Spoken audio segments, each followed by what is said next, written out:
Lesson 6-8 Geometric Sequences, and in this lesson you learn to recognize and extend geometric sequences and to represent them algebraically. Why is it important? Because you can use geometric sequences to help you make a family tree. Okay, let's take a look at this application and genealogy. In 1974, Alex Haley finished his book Roots, which traced his family's history. His story began in 1767 with the African Kunta Kinte. Alex Haley's great grandfather, Kunta Kinte, was brought to America to be a slave. With each preceding generation that Alex Haley researched, he found more and more ancestors.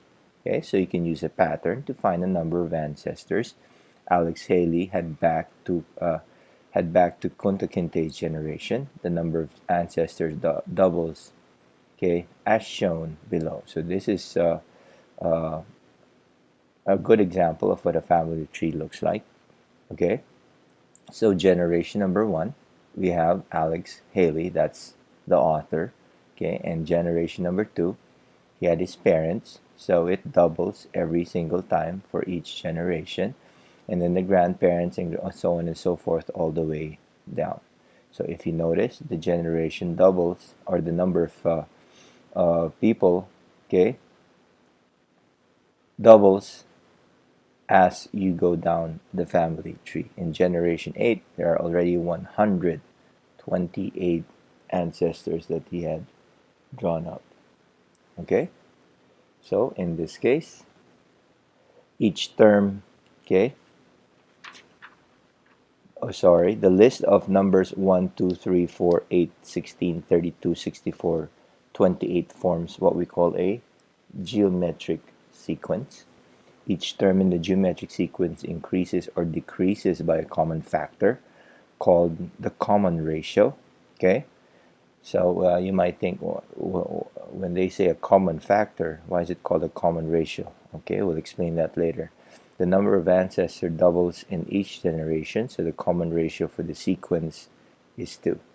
When you say common, it's a common. Why the common factor is also called the common ratio, because if you look at the numbers 1, 2, 3, 4, 6, 8, 1, 2, 3, 4, 8, 16, 32, 64, and 28, if you get the ratio of 2 to 1, okay, the second generation to the first generation, okay, if you get the ratio of the third generation to the fourth generation, if you get the ratio of the fourth generation to the third generation, and so on and so forth, if you notice, it'll be 2.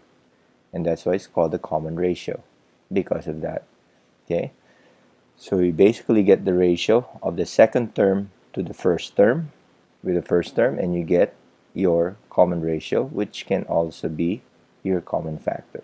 But in a geometric sequence, we refer to it as a common ratio.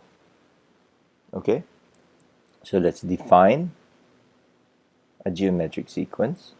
A geometric sequence is a sequence in which the ratio between any two successive terms is the same.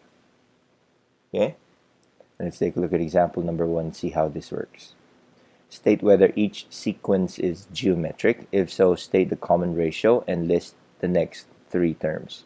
So 3, 15, 75, 375. Okay, so let's look at, okay, the ratio of 15 over 3, 75 over 15, and 375 over 75. So we're basically looking at the ratios and see if they're the same. 15 over 3, okay, 75 over 15, and 375 over 75. And if you know this, 15 over 3 is 5, 75 over 15 is 5, and 375 over 75 is 5.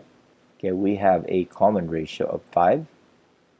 Okay, therefore, this is considered to be a geometric sequence. So the next 3 terms would be simply multiply 375 by 5, will give you 1,875. 1,875 times 5 is 9,375. Okay, and 9,375 times 5 will give you 46,875. So these are the three terms after 375. Okay, let's take a look at the next one, letter B. -4, -2, -2/3, and -1/6. Want to find out if this is a geometric sequence. Again, we look at -2 over -4, which will give us 1/2. Okay, and then we get -2/3 over -2. Okay, which is the same as, it's not that hard. Look at this fraction bar that indicates division. So -2/3 divided by -2, or what we learned in the division of fractions. -2/3 times the reciprocal, which is -1/2, which is the same as 1/3. Okay, so this is 1/3. So already right there you have 1/2 and 1/3. Okay, it does not form a common ratio because you multiply this by 1/2 and you multiply this by 1/3. Right there and then you know that this is not a geometric sequence. So we just find the pattern, multiply this by 1/4. Okay, so since the sequence, okay, does not have a common ratio, it is not geometric. Okay, and finally letter C. Okay, we have 4, 1, -1/4, and 1/16. Again, we look at the ratios of 1 over -4. Okay, -1/4 over 1. Okay, so 1 over -4 will give you -1/4.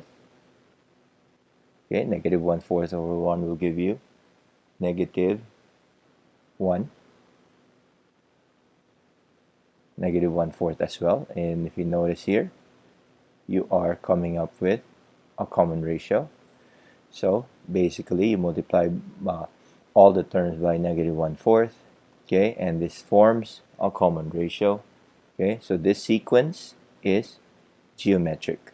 Okay, so the next three terms are, simply multiply all of them by 1/16 by -1/4, you end up with -1/64. Multiply that by -1/4, end up with positive 1/256, and multiply the 1/256 by -1/4 will give you -1/20, 1 over, or -1/1024. Okay, so the key word, for the secret word for this lesson would be roots. Okay, take note of that, roots. And let's continue connection to algebra.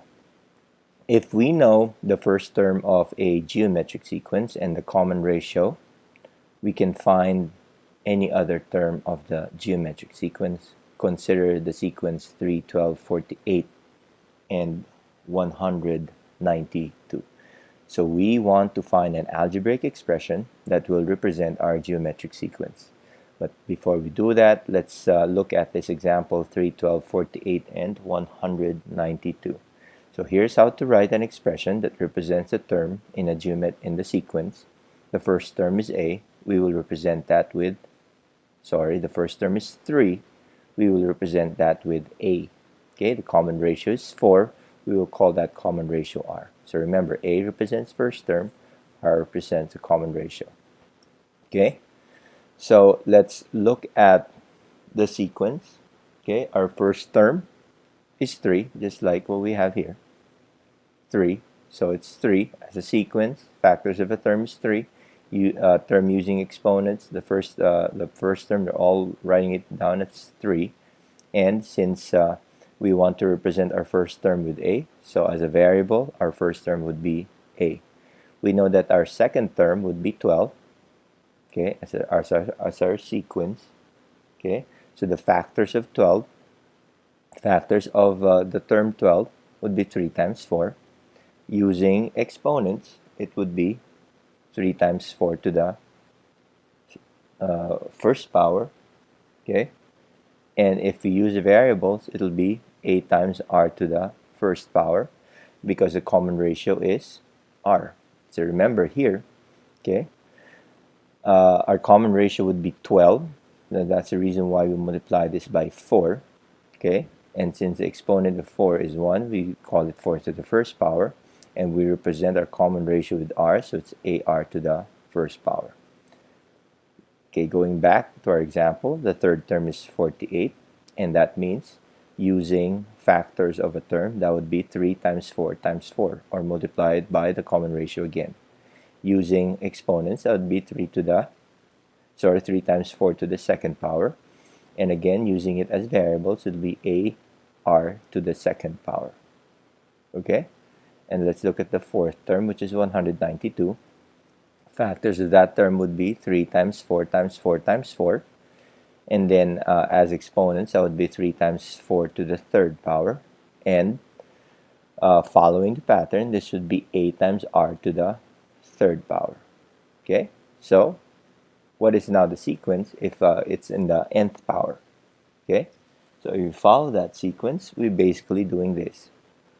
We're getting 3 times 4 times 4 times 4 times 4, and we simply subtract n minus 1, the nth term.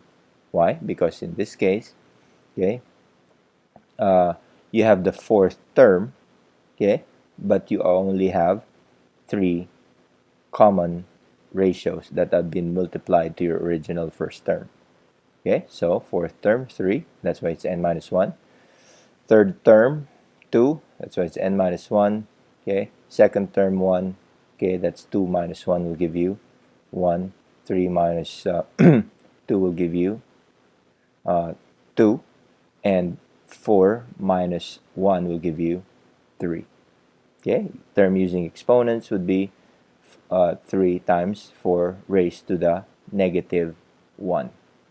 Okay, and if we follow that pattern as a variable, this would be a times r to the raised to the n minus 1. So to be able to find the nth term of any sequence, this is what we need to memorize. Okay, that a times r raised to the negative 1 will give us to that particular nth term. Okay, so the exponent is 1 less than the number of the term. Okay, now how does this work? Before we do that, because n represents any term, you can use this expression to find a term in the sequence. Okay, so this is what you need to memorize. This is what needs to be written down, okay, in your notebooks. Okay, just like an arithmetic sequence will have its own formula. So in this case, use the expression a times rn to the negative 1 to find the 8th term in the sequence. 4, 12, 36, and 108.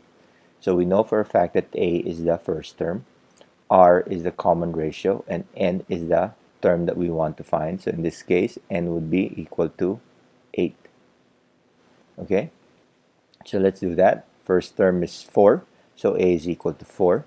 The common ratio is 3, because 12 divided by 4 is 3, 36 divided by 12 is 4.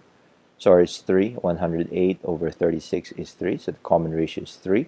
So r is equal to 3, and we want to find the 8th term. So again, we write down our geometric sequence formula and substitute the values for a, r, and n. We end up with 4 times 3 to the 7th power. Okay, and using a calculator, we need to raise 3 to the 7th power and then multiply it by 4. We end up with 8,748. Okay, do not make this mistake when you are doing this pencil and paper. Do not make this mistake. 4 times 3 to the 7th power is never equal to 12 to the 7th power. Okay, if you do that, you're going to get this all wrong. So in this case, the 8th term of the sequence is 8,748. It beats writing down all the terms, multiplying them by 3 every single time to get to the 8th term. Okay, that's not so bad if you're just looking for the 8th term. Okay, it becomes a chore if you don't use this formula and you're looking, for example, the 20th term. Okay, and Let's take a look at the last example, example number 3. In example number 3, some real-life problems can be solved using geometric sequences. And let's take a look at some of them. The NCAA Women's Basketball Tournament is a single elimination tournament. After each game, the winning team progresses to the next level of competition, and the loser is out of the tournament. How many teams in the first round? In the first round of play, if there are 6 rounds in the tournament. Okay, so we want to find out how many teams there are in the first round if there are 6 rounds in the tournament. So what do we know? With each round, half of the teams are out of the competition because loser goes home. So this is a geometric sequence because half of the teams are out. You multiply it by 1/2. So if you start with the final game and work backward, each round had twice as many teams as the one after it. So the first term is 2 because there are two teams who played in the final game of the tournament. So the common ratio is 2 because there are twice as many games in each of the previous round. So the number of terms is 6 because there are 6 rounds. So we simply use our formula for this. Okay? Find out how many teams played in each round by starting with 2 and multiplying by 2 until you find the 6th term. So there, we can simply do 2 times 2 times 2 times 2 times 2 times 2, or 2 to the 6 will give us 64. Or we can also use the formula, okay,